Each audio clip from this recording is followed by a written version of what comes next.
Olá, sejam sempre bem-vindos. Eu sou o professor Paulo, aqui do Cerrado, e esse é o podcast Geografia Popular e já estamos no ar.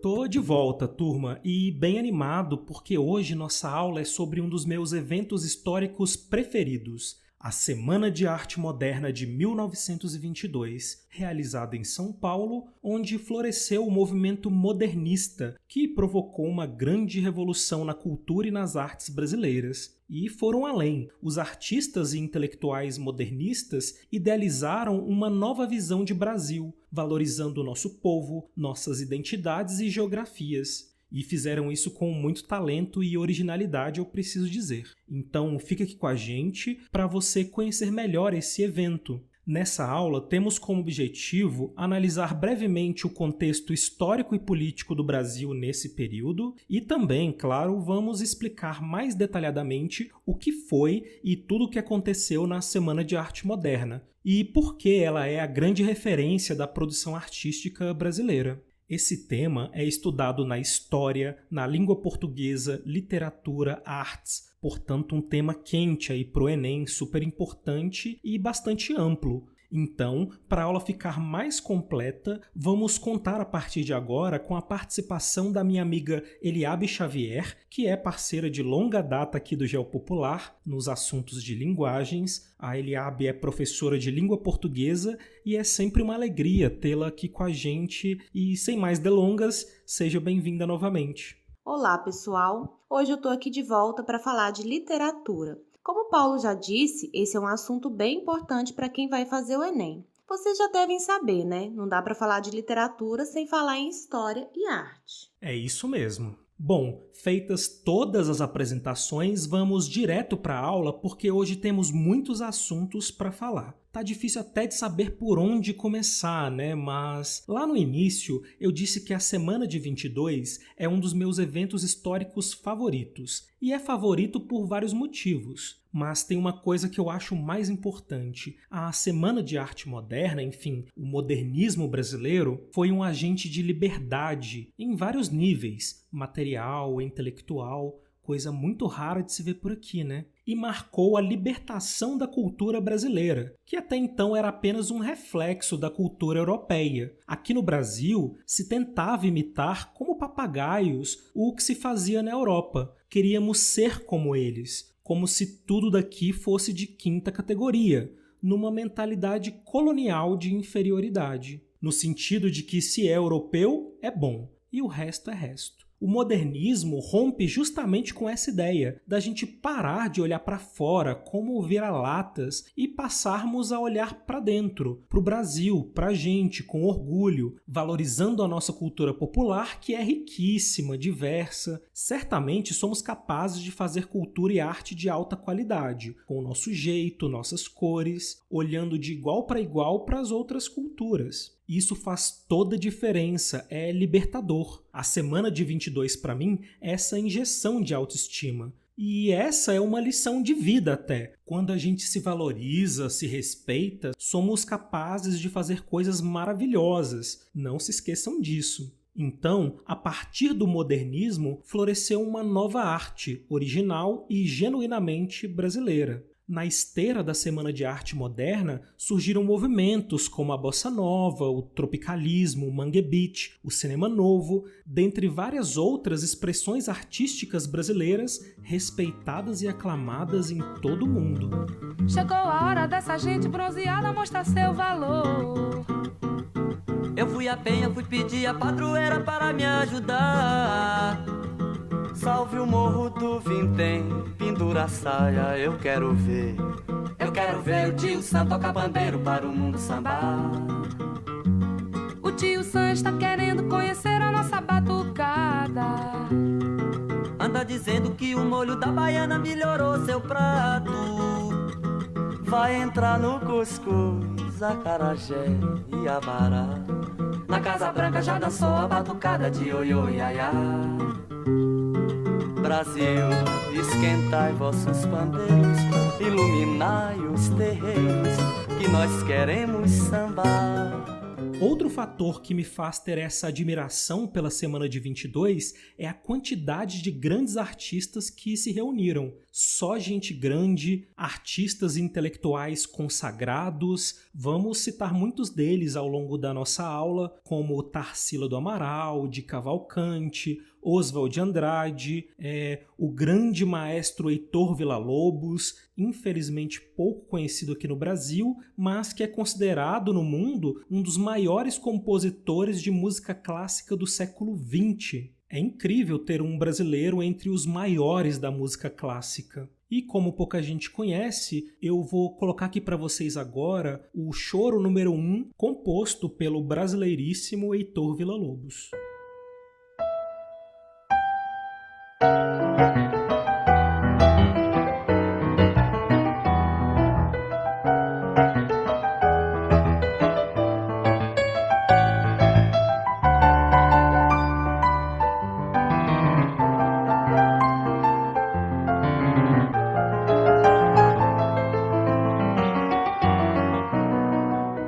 Eu ainda acrescentaria que, além da libertação cultural, o modernismo trouxe também uma libertação social. A semana ocorreu em 1922 e logo depois, nos anos 30, o Brasil rompeu com a República Velha e deu início à Era Vargas, que promoveu os direitos trabalhistas, o voto feminino, a industrialização do Brasil, com a criação de grandes empresas nacionais como a Petrobras, que tinha o lema "O petróleo é nosso". Depois veio o governo JK com seus planos de modernizar o país. Foi um período em que o Brasil teve forte desenvolvimento socioeconômico. Havia no povo um sentimento de euforia, soberania, orgulho nacional. O Brasil sonhava grande e conquistava o mundo com a nossa música, o futebol, que foi muito usado como expressão dessa grandiosidade brasileira, com as conquistas mundiais da Copa do Mundo. E hoje, quando eu vejo essa turma com a camisa da seleção nas ruas, com pautas antidemocráticas e essa elite política autoritária que governa o país, eu chego à conclusão que a gente andou muitas casas para trás, né, Eliabe? Vou te colocar na conversa agora e quero pedir para você explicar para a turma o que foi a Semana de 22, comentar as coisas mais importantes que a gente tem que saber sobre esse evento e, se possível, fazer também uma breve análise do contexto da época. Então, pessoal, a Semana de Arte Moderna, ou Semana de 22, foi um movimento que buscava uma independência cultural, uma nova visão do fazer artístico no Brasil, ou seja, uma identidade própria, uma maneira mais livre de expressão. Esse movimento representou uma verdadeira renovação de linguagem e a ruptura com o passado. A Semana de Arte Moderna ocorreu em São Paulo, no Teatro Municipal, nos dias 13, 15 e 17 de fevereiro de 1922. Foi o marco inicial do modernismo no Brasil e se tornou referência cultural no século XX. Eu preciso dizer que a Semana de Arte Moderna ocorreu numa época de turbulências políticas, sociais, econômicas e culturais. A República Velha era controlada pelas oligarquias cafeeiras e pela política do café com leite, que vocês já sabem o que foi, né? O capitalismo crescia no Brasil, consolidando a República e a elite paulista, que era influenciada pelos padrões estéticos europeus mais tradicionais. Os novos intelectuais brasileiros dos anos 10 e 20 viram que era necessário abandonar os antigos ideais estéticos do século XIX que ainda estavam em moda por aqui. Eles queriam criar uma nova arte que não fosse influenciada pela Europa, com a ideia de brasilidade, mostrar o Brasil como ele realmente era. Na música, no teatro, na literatura, na pintura, na escultura, nas artes em geral. A grande ironia é que as vanguardas que influenciaram a Semana de Arte Moderna são todas europeias, e vocês provavelmente já estudaram sobre essas vanguardas. São nomes bem conhecidos: cubismo, futurismo, expressionismo, fauvismo, dadaísmo e surrealismo. Algumas situações influenciaram para que a Semana de Arte Moderna acontecesse. Por exemplo, 10 anos antes, ou seja, em 1912, Oswald de Andrade chegou da Europa trazendo ideias cubistas e futuristas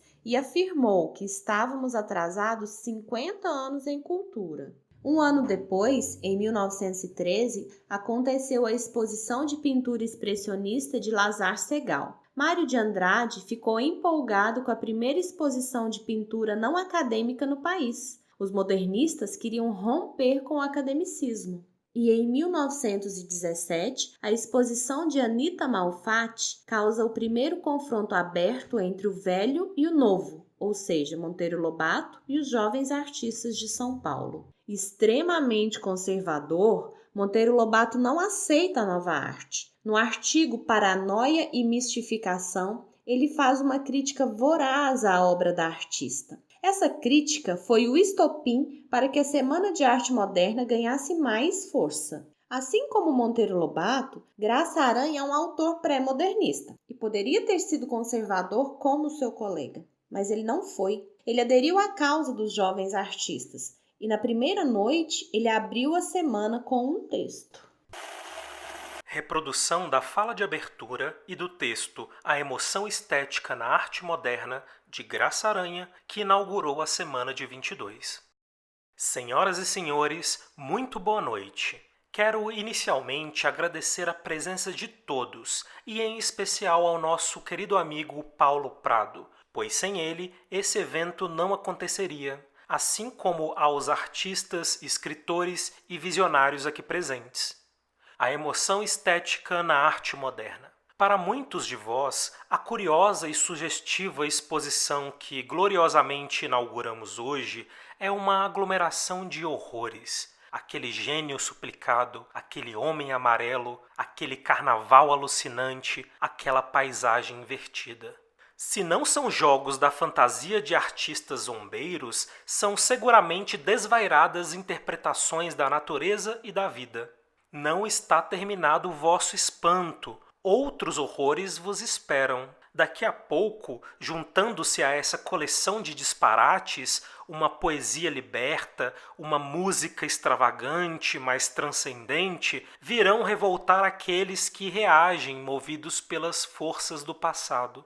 Para estes retardatários, a arte é ainda o belo. Não se enganem, o futuro chegou e sejam bem-vindos e bem-vindas ao primeiro dia da Semana de Arte Moderna de 1922. Nas 3 noites do evento aconteceram conferências desses artistas, recitais de músicas, exposições de arte, leituras mostrando uma nova literatura, agora realmente brasileira, e convenções para mostrar esse novo projeto, essa nova visão de arte. Muitos artistas participaram da Semana de Arte Moderna, mas aqui eu vou falar apenas dos mais conhecidos. Mário e Oswald de Andrade, que foram os mentores da semana. Graça Aranha, autor pré-moderno que aderiu à causa. Menotti Del Picchia, um poeta muito importante nesse movimento. Anita Malfatti e Di Cavalcanti, ambos pintores. Villa-Lobos, compositor. É importante dizer que Tarsila do Amaral só não participou do evento porque estava fora do Brasil nessa data, mas fazia parte do grupo. Essa nova forma de pensar trouxe consequências, tanto que depois da semana de 22 surgiram algumas revistas. Em São Paulo foi lançada a revista Claxon, no Rio de Janeiro a revista A Festa e em Belo Horizonte a revista A Revista. Também surgiram manifestos, cujos nomes estavam diretamente ligados ao Brasil. Nesses manifestos, os artistas expunham seus ideais e as características de sua produção. Pau-Brasil, Antropófago ou Antropofágico, Verde Amarelo e Grupo Manifesto ANTA. Vocês viram que a Semana de 22 causou um alvoroço na época. Mas agora, Eliabe, eu queria que você falasse sobre as consequências desse evento na cena artística brasileira. A Semana de Arte Moderna teve grande importância na produção artística em geral no Brasil. Segundo Mário de Andrade, o legado dessa semana foi a desintegração com o passado, porque uma nova arte foi criada a partir de então. A atualização intelectual, porque foi preciso que os artistas se atualizassem para produzir algo novo. Pesquisa, Houve um aprofundamento da nossa história, da nossa cultura, das nossas tradições. Criação estética. Surgiram inovações, neologismos, mistura de gêneros e consciência criadora nacional. Passou-se a mostrar o país de forma realista, com seus pontos positivos e negativos. Basicamente, a Semana de Arte Moderna serviu para isso, para romper com o passado e, a partir de então, criar uma nova visão de Brasil, levando em conta nossa cultura, nossas tradições e a nossa história. Batucada reunir vossos valores, pastorinhas e cantores, expressão que não tem para o meu Brasil. Brasil, esquentai vossos bandeiros, iluminai os terreiros, que nós queremos sambar. Brasil, esquentai vossos bandeiros, iluminai os terreiros, que nós queremos sambar.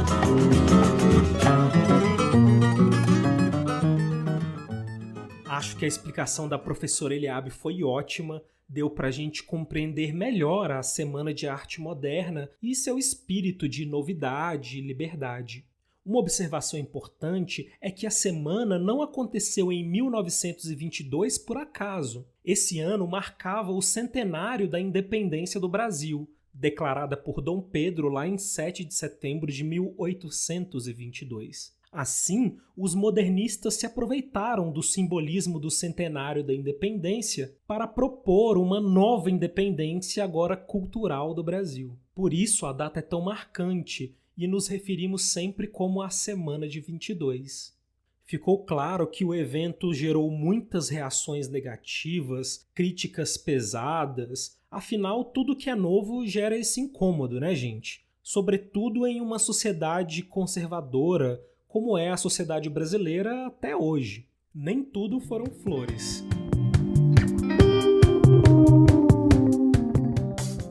Moça linda bem tratada, 3 séculos de família, burra como uma porta, um amor, granfino do despudor, esporte, ignorância e sexo, burro como uma porta, um coió, mulher gordaça filó, de ouro por todos os poros, burra como uma porta, paciência.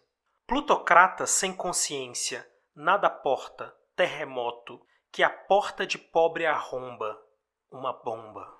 Poema Moça Linda Bem Tratada, escrita em 1922 por Mário de Andrade, onde o autor critica a elite da época. Outro fator que merece nossa atenção nesse tema é sobre uma possível contradição na ideia modernista de valorizar a cultura brasileira. A professora Eliabe citou a ironia do modernismo brasileiro ter se inspirado em vanguardas europeias quando pregava justamente o rompimento com o eurocentrismo. À primeira vista, realmente parece não fazer sentido, né? Mas quando a gente aprofunda o olhar, podemos perceber uma grande sacada dos modernistas. Eu não vejo uma contradição. Uma coisa é somente valorizar e reconhecer a alta cultura europeia e desmerecer as outras culturas. Isso acontecia no Brasil e os modernistas criticavam com muita razão. Mas o movimento teve o cuidado de não radicalizar para o outro lado, ou seja, valorizar apenas a cultura brasileira e rejeitar as demais. Isso também seria um erro. As coisas não podem ser 8 ou 80. É perfeitamente possível apreciar e se inspirar nas artes europeias. O problema não está aí. O problema é se apoiar somente nisso. O artista brasileiro deveria ter uma consciência nacional, mergulhar nas expressões locais, indígenas, africanas, periféricas, que já eram fortemente presentes no país para enriquecer a sua produção e fazer algo original, e não apenas uma reprodução do que se fazia no estrangeiro. Os artistas modernistas rechaçaram essa possível contradição com a ideia de sincretismo e antropofagia, 2 conceitos que vão na raiz da nossa cultura e eu quero que vocês aprendam. O sincretismo significa a mistura, a fusão de diferentes visões de mundo. Por exemplo, na Bahia, o sincretismo é muito presente na religião, onde as religiões africanas se misturam ou sincretizam com o cristianismo, relacionando os orixás com os santos católicos. Dessa maneira, Oxalá representaria Jesus Cristo, Ogum representa São Jorge, Yansan sincretiza Santa Bárbara e por aí vai. O sincretismo, portanto, é essa mistura de conceitos. Já a antropofagia tem uma origem indígena e significa comer carne humana. Era muito comum esse ritual antropofágico nas culturas tupi. Vale lembrar que os indígenas não praticavam o canibalismo para alimentação, para matar a fome. Era um ritual de guerra, onde se matava e comia um guerreiro inimigo poderoso para assim incorporar a coragem e a força do oponente. Parece bem estranho e nojento, mas se você é católico, você faz uma certa antropofagia. Afinal de contas, na missa, na hora da Eucaristia, você ingere o corpo e o sangue de Cristo simbolicamente. Os indígenas tupi faziam algo parecido, só que com o corpo e o sangue de verdade, e não uma hóstia com vinho. E os artistas usavam essa ideia no sentido de absorver, comer a cultura europeia e estrangeiras e transformá-las em algo nosso, nacional. Então, para concluir, embora os modernistas valorizassem a cultura brasileira, eles não deveriam abandonar os outros estilos artísticos. Mas sim, deveríamos fazer o sincretismo e a antropofagia para tirar o que há de melhor nas outras culturas e transformá-las em cultura brasileira. Isso foi genial. O modernismo demonstrou grandeza e humildade. E essa mistura é a cara do Brasil. No norte e nordeste, a gente tem o forró, o melody, o mangue beat. Aqui no centro-sul, a gente tem o sertanejo e o funk carioca. Todos esses ritmos musicais são super populares e têm a mistura na sua fundação. O funk carioca, por exemplo, veio do funk dos Estados Unidos. Mas aqui a gente introduziu os nossos ritmos e transformou em um ritmo genuinamente brasileiro, feito nas favelas.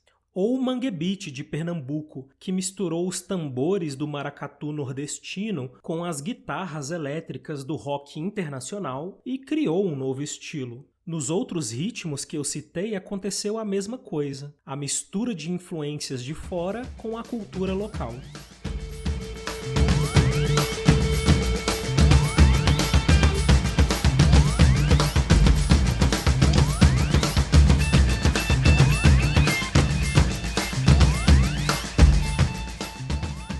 Contudo, a gente tem que ter cuidado ao observar esse fenômeno do sincretismo e antropofagia, porque eles podem nos dar a falsa impressão de que o Brasil é um país onde as misturas acontecem com harmonia e naturalidade. Aí criam-se mitos como a democracia racial, onde aqui as diferentes raças se misturam e confraternizam em paz, quando não é verdade. A gente sabe que o Brasil é um país racista e muito do nosso sincretismo foi feito a partir da violência. Quando eu citei há pouco o sincretismo nas religiões afro-brasileiras, isso foi feito porque não se permitia o culto aos orixás, era proibido. Então, os seguidores dessas religiões transformaram suas divindades originais em santos católicos para serem aceitos. Eu falei também do funk carioca, que até hoje sofre preconceitos por ser uma música de origem periférica. Temos que estar atentos a isso também.